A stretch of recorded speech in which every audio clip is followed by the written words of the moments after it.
تمہیں لگا کہ تم مجھ سے بھاگ سکتی ہو؟ اس نے غصے سے کہا۔ زویا نے چیخ کر کہا، گاڑی میں بیٹھو، جلدی کرو۔ میں درد کے باوجود دوڑ کر گاڑی میں بیٹھی اور ہم تیزی سے وہاں سے نکل گئے۔ میں نے پیچھے مڑ کر دیکھا، کامران وحشت میں ہمیں دیکھ رہا تھا۔ اس کے ہاتھ میں بندوق تھی اور اس کی آنکھوں میں انتقام کی آگ چل رہی تھی۔ میرا سانس تیز چلنے لگا۔ میں نے زویا کی طرف دیکھا اور سرگوشی کی۔ میں کہاں جاؤں گی؟ زویا نے ایک لمحے کے لیے خاموشی اختیار کی اور پھر آہستہ سے بولی، عاصم کے پاس۔ میری سانس رک گئی۔ نہیں، میں اس کا سامنا نہیں کر سکتی۔ زویا نے سخت لہجے میں کہا، تمہارے پاس کوئی اور راستہ نہیں۔ میں نے آنکھیں بند کر لیں۔ اگلے دن ہم عاصم کے گھر پہنچے۔ دروازہ کھولا اور وہ میرے سامنے کھڑا تھا، وہی عاصم جسے میں نے دولت کے لیے چھوڑ دیا تھا۔ اس کی آنکھوں میں حیرت تھی۔ تم یہاں؟ میری آنکھوں میں آنسو آ گئے۔ میں برباد ہو چکی ہوں۔ وہ خاموشی سے مجھے دیکھتا رہا، پھر آہستہ سے بولا، یہ سب تمہاری ہی وجہ سے ہوا۔ میں نے لرزتے ہوئے کہا، مجھے پناہ دو۔ عاصم نے ایک لمحے کے لیے مجھے دیکھا اور پھر تلخ مسکراہٹ کے ساتھ بولا، اگر میں تمہاری مدد کروں تو کیا تم بدلے میں کچھ مانگو گی؟ میں نے آہستہ سے کہا، نہیں، میں بس امن چاہتی ہوں۔ اس کی آنکھوں میں کچھ نرم ہوا، مگر وہ اب بھی محتاط تھا۔ میں نے دل میں ایک فیصلہ کر لیا تھا، اب میں اپنی زندگی کو سدھاروں گی۔ عاصم کے گھر میں داخل ہوتے ہی مجھے ایسے لگا جیسے وقت نے مجھے ماضی میں واپس پھینک دیا ہو۔ یہ وہی جگہ تھی جہاں میں نے کبھی عاصم کے ساتھ ایک نئی زندگی شروع کی تھی، لیکن میں نے اسے خود اپنے ہاتھوں سے برباد کر دیا تھا۔ آج میں اسی دروازے پہ کھڑی تھی، وہی دروازہ جسے میں نے دولت کی ہوس میں ٹھوکر مار کے چھوڑ دیا تھا۔ عاصم کی آنکھوں میں ایک تلخ مسکراہٹ تھی۔ وہ مجھے غور سے دیکھ رہا تھا، جیسے یہ فیصلہ کر رہا ہو کہ مجھے معاف کرنا بھی چاہیے یا نہیں۔ یہ سب تمہاری وجہ سے ہوا، تم جانتی ہو نا؟ میں نے لرزتے ہوئے کہا، ہاں، مجھے احساس ہے اور میں اپنے گناہوں کی معافی مانگنا چاہتی ہوں۔ اس نے گہری سانس لی اور دروازے سے ہٹ گیا۔ اندر آ جاؤ، لیکن یاد رکھو یہ جگہ اب وہ نہیں رہی جو تم نے چھوڑی تھی۔ مجھے لگا تھا کہ عاصم کے گھر آتے ہی میری مشکلات ختم ہو جائیں گی، لیکن میں غلط تھی۔ یہ صرف ایک نیا امتحان تھا جو مجھ سے میری انا، میری خواہشات اور میرے ماضی کے گناہوں کا حساب لے رہا تھا۔ عاصم نے مجھے کمرے میں جگہ دی، لیکن اس کی آنکھوں میں وہ گرم جوشی نہیں تھی جو کبھی ہوا کرتی تھی۔ وہ پہلے کی طرح مجھ پر جان نہیں چھڑکتا تھا، بلکہ وہ محتاط تھا اور شاید کسی بھی وقت مجھے دوبارہ دھتکار سکتا تھا۔ زویا نے مجھے سنبھالتے ہوئے کہا، یہ تمہارا دوسرا موقع ہے، اسے ضائع مت کرنا۔ میں نے اس بات میں سر ہلایا، مگر میرے دل میں ایک سوال تھا، کیا عاصم مجھے معاف کر دے گا؟ کیا میں واقعی بدلی ہوں؟ مجھے اندازہ تھا کہ کامران ہمیں ڈھونڈنے کی کوشش کرے گا، لیکن مجھے یہ نہیں معلوم تھا کہ وہ اتنی جلدی پہنچ جائے گا۔ رات کے وقت جب سب سو چکے تھے، اچانک دروازے پر زوردار دستک ہوئی۔ میری سانسیں رک گئیں۔ کھولو، میں جانتا ہوں کہ وہ اندر ہے۔ کامران کی گرجدار آواز دروازے کے پیچھے سے آئی۔ عاصم فوراً دروازے کے قریب پہنچا اور مجھے دیکھتے ہوئے بولا، کیا وہ تمہیں ڈھونڈتے ہوئے یہاں تک پہنچ گیا؟ میں نے کانپتے ہوئے کہا، ہاں، مجھے لگتا تھا وہ ہمیں ڈھونڈ نہیں سکے گا، لیکن میں غلط تھی۔ دروازے پر دستک مزید تیز ہو گئی۔ میں جانتا ہوں کہ تم مجھے دھوکہ دے کر بھاگی ہو۔ باہر آؤ ورنہ میں دروازہ توڑ دوں گا۔ عاصم نے میری طرف دیکھا۔ یہ شخص خطرناک ہے، اگر میں دروازہ کھولوں تو پتہ نہیں وہ کیا کر گزرے۔ میں نے آنکھیں بند کر کے دعا مانگی، یا اللہ مجھے بچا لے۔ اچانک باہر سے قدموں کی آواز آئی اور پھر خاموشی چھا گئی۔ میں نے ڈرتے ہوئے دروازے کی دراز سے جھانک کر دیکھا۔ کامران جا چکا تھا، لیکن اس کی دھمکیوں کی بازگشت ابھی بھی میرے کانوں میں گونج رہی تھی۔ اگلی صبح عاصم نے مجھے کچن میں بلایا۔ اگر تم واقعی اپنی غلطیوں پر پچھتا رہی ہو تو ثابت کرو۔ میں نے حیرانی سے پوچھا، کیا مطلب؟ یہاں رہنا ہے تو عام زندگی گزارنی ہوگی، نوکرانی کی طرح نہیں، لیکن ایک عام عورت کی طرح جو محنت کرتی ہے، جو زندگی کی اصل حقیقت کو سمجھتی ہے۔ میں نے پلکیں جھپکی، مگر میں نے کبھی محنت نہیں کی۔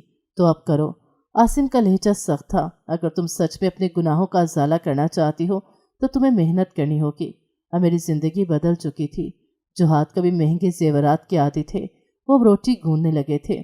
جو قدم کبھی بڑی بڑی پارٹیوں میں چلتے تھے، اب وہ ایک چھوٹے سے گھر میں کام کرنے کے لیے استعمال ہو رہے تھے۔ میں نے برتن دھونے شروع کیے، کپڑے دھونا سیکھا اور عام عورتوں کی طرح زندگی گزارنی شروع کی۔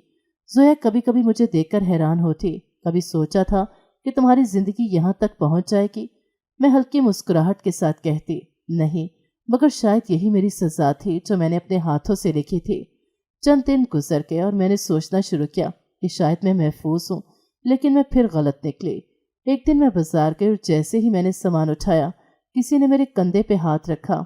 میں نے چونک کر مڑ کر دیکھا، وہ کامران تھا۔ اس کی آنکھوں میں وحشت تھی، ہونٹوں پر زہرخند مسکراہٹ اور چہرے پر غصے کی لہر۔ تمہیں لگا کہ تم مجھ سے بچ سکتی ہو؟ اس نے سرد لہجے میں کہا۔ میرے ہاتھ سے سامان گر گیا۔ کامران مجھے جانے دو، میری زندگی اب تمہاری نہیں رہی۔ اس نے میرے بالوں کو جھٹکا دیا۔ تمہاری زندگی میری تھی، ہے اور رہے گی۔ تم نے سوچا کہ تم مجھ سے بھاگ جاؤ گی اور میں کچھ نہیں کروں گا۔ میں نے بازار میں لوگوں کی طرف دیکھا مگر کوئی بھی مدد کے لیے آگے نہیں آیا۔ تمہیں میری دولت چاہیے تھی نا؟ اب جب تمہارے پاس دولت نہیں تو تمہیں سمجھ آ رہا ہے کہ محبت کیا ہوتی ہے؟ میں نے آنکھوں میں آنسو لیے کہا، ہاں مجھے سمجھ آ چکی ہے۔ میں نے دولت کے لیے اپنی زندگی برباد کی، لیکن اب میں سدھر چکی ہوں۔ کامران نے کہکا لگایا، سدھر چکی ہو؟ دیکھتے ہیں تم کب تک بچتی ہو۔ یہ کہہ کر اس نے میرا ہاتھ جھٹک دیا اور تیزی سے چلا گیا، لیکن اس کی آنکھوں میں وہی انتقام کی آگ تھی۔ میں گھر واپس آئی اور کانپتے ہاتھوں سے دروازہ بند کر دیا۔ عاصم نے مجھے دیکھا، کیا ہوا؟ تم پریشان لگ رہی ہو۔ میں نے سر جھکا لیا۔ کامران واپس آ چکا ہے۔ اس نے گہری سانس لی۔ تم کب تک اس سے بھاگو گی؟ تمہیں ایک فیصلہ کرنا ہوگا۔ میں نے آسمان کی طرف دیکھا اور دعا مانگی، یا اللہ مجھے ہمت دے تاکہ میں اپنی غلطیوں کا ازالہ کر سکوں۔ اور اس لمحے میں نے دل میں ایک فیصلہ کر لیا، اب میں کامران کا سامنا کروں گی۔ عاصم کے گھر میں موجودگی مجھے تحفظ کا احساس تو دے رہی تھی، لیکن حقیقت یہ تھی کہ میں اپنی ہی غلطیوں کی جڑ میں کھڑی تھی۔ میں نے اپنی زندگی میں جو فیصلے کیے وہ سب میرے سامنے آئینے کی طرح صاف تھے۔ مجھے لگتا تھا کہ میں کامران کی وحشت سے بچ چکی ہوں، لیکن یہ صرف میرا وہم تھا، اور وہ شخص مجھے میری غلطیوں کی سزا دینے کے لیے کسی بھی حد تک جا سکتا تھا، اور اب وہ واپس آ چکا تھا۔ زویا میرے سامنے بیٹھی تھی، اس کی نظریں کسی سوچ میں ڈوبی ہوئی تھیں۔ میں نے جھجکتے ہوئے کہا، زویا کیا تمہیں لگتا ہے کہ میں واقعی بدل سکتی ہوں؟ زویا نے میری طرف دیکھا اور آہستہ سے بولی، بدلنا مشکل نہیں ہوتا، مگر تمہیں اپنی نیت کو ثابت کرنا ہوگا۔ تم نے اپنی زندگی کو خود برباد کیا، اب تمہیں خود ہی اسے سنوارنا ہوگا۔ میں نے اس بات میں سر ہلایا، لیکن میرے اندر خوف سرایت کر چکا تھا۔ میں جانتی تھی کہ کامران مجھے چھوڑنے والا نہیں، وہ مجھے اپنی ملکیت سمجھتا تھا، اور میں اس کی قید سے آزاد نہیں ہو سکتی تھی جب تک کہ میں خود اس کا سامنا نہ کر لیتی۔ اگلے دن میں عاصم کے ساتھ بیٹھی تھی، وہ خاموش تھا، اس کے چہرے پر کوئی جذبات نہیں تھے۔ میں نے ہمت کر کے کہا، عاصم میں جانتی ہوں کہ میں نے تمہارے ساتھ بہت برا کیا، لیکن میں واقعی اپنی غلطیوں کا ازالہ کرنا چاہتی ہوں۔ وہ مسکرا کر بولا، کیا تم واقعی سمجھتی ہو کہ اپنے گناہوں کا ازالہ اتنی آسان ہے؟ تم نے محبت کو دولت کے لیے بیچا، اور اب جب تمہیں دولت نے برباد کر دیا تو تم واپس آنا چاہتی ہو؟ میرے پاس کوئی جواب نہیں تھا۔ میں نے نظریں جھکا لی اور آہستہ سے کہا، ہاں میں نے غلطی کی، بہت بڑی غلطی، اور میں جانتی ہوں کہ تمہیں مجھ پر یقین نہیں آئے گا، لیکن میں نے سچ میں اپنی زندگی سے سبق سیکھ لیا ہے۔ عاصم نے گہری سانس لی۔ دیکھو میں تمہیں یہاں سے جانے کے لیے نہیں کہوں گا، لیکن تمہیں خود کو ثابت کرنا ہوگا، تمہیں کامران کا سامنا کرنا ہوگا، اور اگر تم واقعی بدلی ہو تو تمہیں اس سے ڈرنا نہیں چاہیے۔ میرے ہاتھ کانپنے لگے۔ کامران کا سامنا، وہ مجھے جان سے مار دے گا۔ عاصم نے سنجیدگی سے کہا، اگر تم ہمیشہ اس سے بھاگتی رہو گی تو تم کبھی آزاد نہیں ہو سکو گی۔ یہ وقت ہے کہ تم خود اپنے فیصلے کا انجام دیکھو۔ میرے دل میں خوف کا طوفان تھا، لیکن میں جانتی تھی کہ وہ صحیح کہہ رہا تھا۔ اگر میں ہمیشہ کامران کے خوف میں جیتی رہی تو میں کبھی اپنی زندگی کو دوبارہ نہیں سنوار سکوں گی۔ مجھے خود کو مضبوط کرنا تھا، مجھے اپنے ماضی کے گناہوں کا سامنا کرنا تھا۔ اس رات مجھے نیند نہیں آئی، میں سونے کی کوشش کرتی، لیکن جیسے ہی میں آنکھیں بند کرتی کامران کا چہرہ میری آنکھوں کے سامنے آ جاتا۔ اس کی وحشیانہ مسکراہٹ، اس کی شک بھری نظریں اور اس کے تشدد کے نشان میرے جسم پر اب بھی موجود تھے۔ اچانک دروازے پر زوردار دستک ہوئی۔ میرا دل ایک لمحے کے لیے رک گیا۔ میں نے عاصم کی طرف دیکھا جو پہلے ہی دروازے کی طرف بڑھ رہا تھا۔ میں جانتا ہوں کہ وہ اندر ہے۔ کامران کی آواز گونجی۔ میں نے اپنی سانسیں روکی۔ عاصم نے دروازے کو لاک کر دیا اور میری طرف دیکھا۔ یہ وقت آ گیا ہے، تمہیں فیصلہ کرنا ہو گیا کہ تم کیا چاہتی ہو۔ میرے ہاتھ پسینے سے بھیگ چکے تھے، لیکن میں نے خود کو سنبھالا۔ مجھے اس کا سامنا کرنا ہوگا، میں ہمیشہ کے لیے چھپ نہیں سکتی۔ عاصم نے ایک لمحے کے لیے مجھے غور سے دیکھا اور پھر دروازہ کھول دیا۔ کامران اندر آیا، اس کی آنکھوں میں غصے کی شدت تھی۔ تو تمہیں لگا کہ تم مجھ سے بھاگ سکتی ہو؟ اس نے زہریلے لہجے میں کہا۔ میں نے ایک لمحے کے لیے خود کو مضبوط کیا اور کہا، میں تمہاری قیدی نہیں ہوں کامران، تمہیں کوئی حق نہیں کہ تم میری زندگی کو جہنم بنا دو۔ اس نے کہکا لگایا، تم بھاگ کر کہاں جا سکتی ہو؟ تم ایک بار پھر اس آدمی کے پاس آ گئے جسے تم نے پیسوں کے لیے چھوڑا تھا، کیا وہی تمہاری پناہ بنے گا؟ عاصم نے ایک قدم آگے بڑھایا۔ اگر میں اس کی پناہ بن سکتا ہوں تو ہاں،